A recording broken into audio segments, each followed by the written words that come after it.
good day to the citizens of this world. Anonymous TV reporting.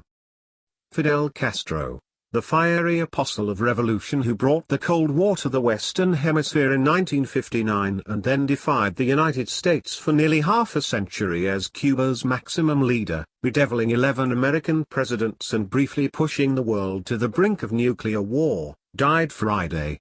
He was 90. His death was announced by Cuban state television. In declining health for several years, Mr. Castro had orchestrated what he hoped would be the continuation of his communist revolution, stepping aside in 2006 when he was felled by a serious illness. He provisionally ceded much of his power to his younger brother Raúl, now 85, and 2 years later formally resigned as president. Raúl Castro, who had fought alongside Fidel Castro from the earliest days of the insurrection and remained Minister of Defense and his brother's closest confidant, has ruled Cuba since then, although he has told the Cuban people he intends to resign in 2018. Fidel Castro had held on to power longer than any other living national leader except Queen Elizabeth II. He became a towering international figure whose importance in the 20th century far exceeded what might have been expected from the head of state of a Caribbean island nation of 11 million people. He dominated his country with strength and symbolism from the day he triumphantly entered Havana on January 8, 1959, and completed his overthrow of Fulgencio Batista by delivering his first major speech in the capital before tens of thousands of admirers at the vanquished dictator's military headquarters. A spotlight shone on him as he swaggered and spoke with passion until dawn. Finally, white doves were released to signal Cuba's new peace. When one landed on Mr. Castro, perching on a shoulder, the crowd erupted, chanting "Fidel! Fidel!" To the war-weary Cubans gathered there and those watching on television, it was an electrifying sign that their young, bearded guerrilla leader was destined to be their savior. Most people in the crowd had no idea what Mr. Castro planned for Cuba. A master of image and myth, Mr. Castro believed himself to be the messiah of his fatherland, an indispensable force with authority from on high to control Cuba and its people. He wielded power like a tyrant, controlling every aspect of the island's existence. He was Cuba's maximo leader. From atop a Cuban army tank, he directed his country's defense at the Bay of Pigs. Countless details fell to him, from selecting the color of uniforms that Cuban soldiers wore in Angola to overseeing a program to produce a superb breed of milk cows. He personally set the goals for sugar harvests. He personally sent countless men to prison. But it was more than repression and fear that kept him and his totalitarian government in power for so long. He had both admirers and detractors in Cuba and around the world. Some saw him as a ruthless despot who trampled rights and freedoms, many others hailed him, as the crowds did that first night, as a revolutionary hero for the ages.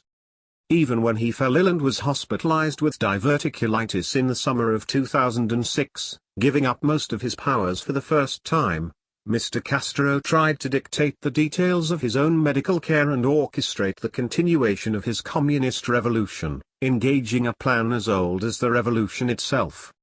By handing power to his brother, Mr. Castro once more raised the ire of his enemies in Washington. United States officials condemned the transition, saying it prolonged a dictatorship and again denied the long-suffering Cuban people a chance to control their own lives.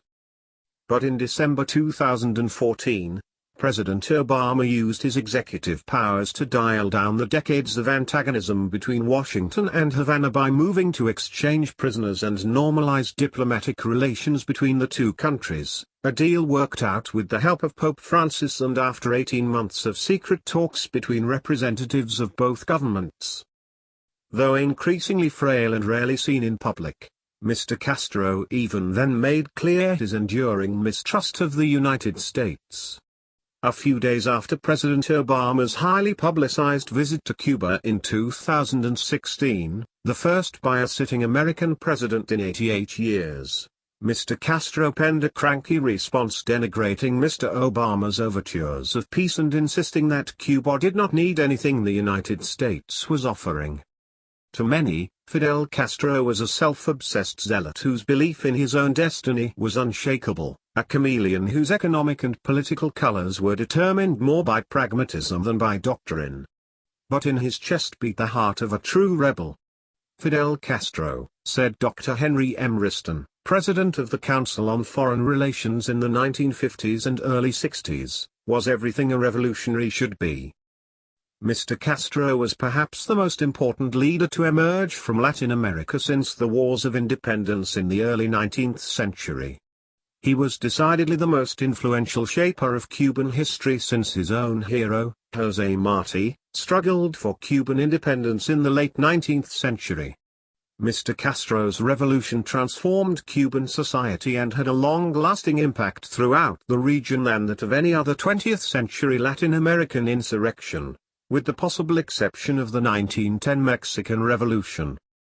His legacy in Cuba and elsewhere has been a mixed record of social progress and abject poverty, of racial equality and political persecution, of medical advances and a degree of misery comparable to the conditions that existed in Cuba when he entered Havana as a victorious guerrilla commander in 1959.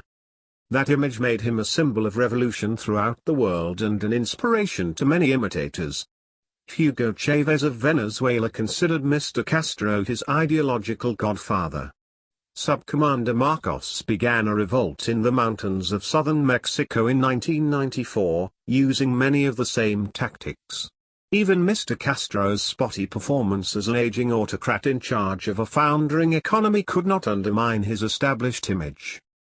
But beyond anything else, it was Mr. Castro's obsession with the United States, and America's obsession with him, that shaped his rule.